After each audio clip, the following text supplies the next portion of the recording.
Hans, the Jeetmobile's coming out each eight.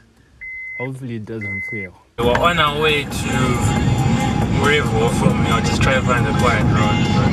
Yeah. Have you started? Yes. If you died today, the odds are you would have spent most of your life giving only 30%, disrespecting not only yourself, but everyone around you. Deep down, we all know that in life, you have to give your all. And if you're not giving your all, it's just disrespect to everyone, right? Whenever you're watching your favorite sports team, if there's a player that you know could be doing so much better, but you can visibly see that they're only giving 30%, you will be like, what the hell? You'll feel disrespected as a fan. You feel like they're disrespecting the club. And in life, I'd like to believe that we all have our own little football club. Mine is Takura Jagachira FC. If I don't perform, I'm disappointing my fans. I'm a fan of the club. My mom's a fan of my club. So if I don't perform properly, I'm disrespecting my club. And likewise for you. Everything can be characterized in football terms. When you understand what I'm saying, you're going to understand life. And even if you don't subscribe to this ideology of having a team for yourself, right?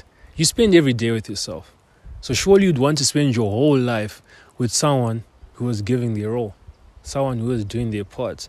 Because of course we're one person, like you are one person. But it's sort of like we're two people. Because there's that person in your head that's just like observing. And then there's the other person that's doing. So I don't know.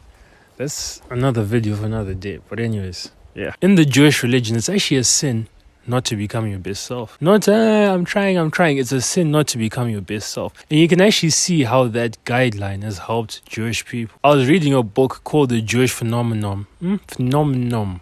I don't know, that word, that's like a tongue twister for me. I don't know how to say it. And in that book, it was detailing reasons why the Jewish people are so successful. In the Jewish culture, there's this pressure to become the best you can possibly be. And now you can see that's translated into the Jews being very rich, into them being just highly successful people. Many sins are things that you actually do, and it's like you input into the world. Whereas this sin of not becoming your best version is more of like lying by omission. So it's something that you didn't do. You're sinning because you didn't do something. Because see, the thing is, I think we all have purposes on earth, but I don't think we all fulfill them. I don't even think most people come close to doing what they were put on this earth to do. And I can see why this would be classed as a sin, because when you don't live up to your fullest potential, right, you actually damage everyone around you. Because let's say, look at your family situation. Your family might be going through financial situations. Someone in your family might be struggling. Not even someone at your church.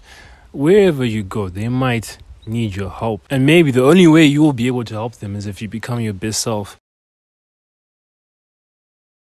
This thought is coming to my head right now. I don't know if it's a proper thought. I don't know if it has any substance behind it. But maybe a lot of the problems that the world is facing now is from a world filled with mediocrity. A world filled of people who aren't living up to their potential. And that empowers the people who are living up to their potential to do some weird things. But that's what I'm going to say. But anyways. But thinking about it from a positive frame, imagine if you truly give it your all. If you truly try to become your best self. I don't think you ever can. I always think there's room for improvement. But imagine if you strive every single day to do that. Imagine the people you'd inspire. You could inspire some boy from, I don't know, like the middle of the Congo who is struggling, and inspire him to take life seriously. The world is hyper-connected beyond belief. Our efforts literally affect everyone. You know, Neil Maupay is the reason that Lionel Messi has his 8th Ballon d'Or. Just think about that. Neil Maupay, who has never played with Messi, who's probably never going to play with him ever, is the reason why he has his 8th Ballon d'Or. Real ones know the truth. On a more relatable scale, imagine if a man called Steve Jobs chose to slack. He was just like, you know what, I'm G, I don't care, I'm not going to give my all.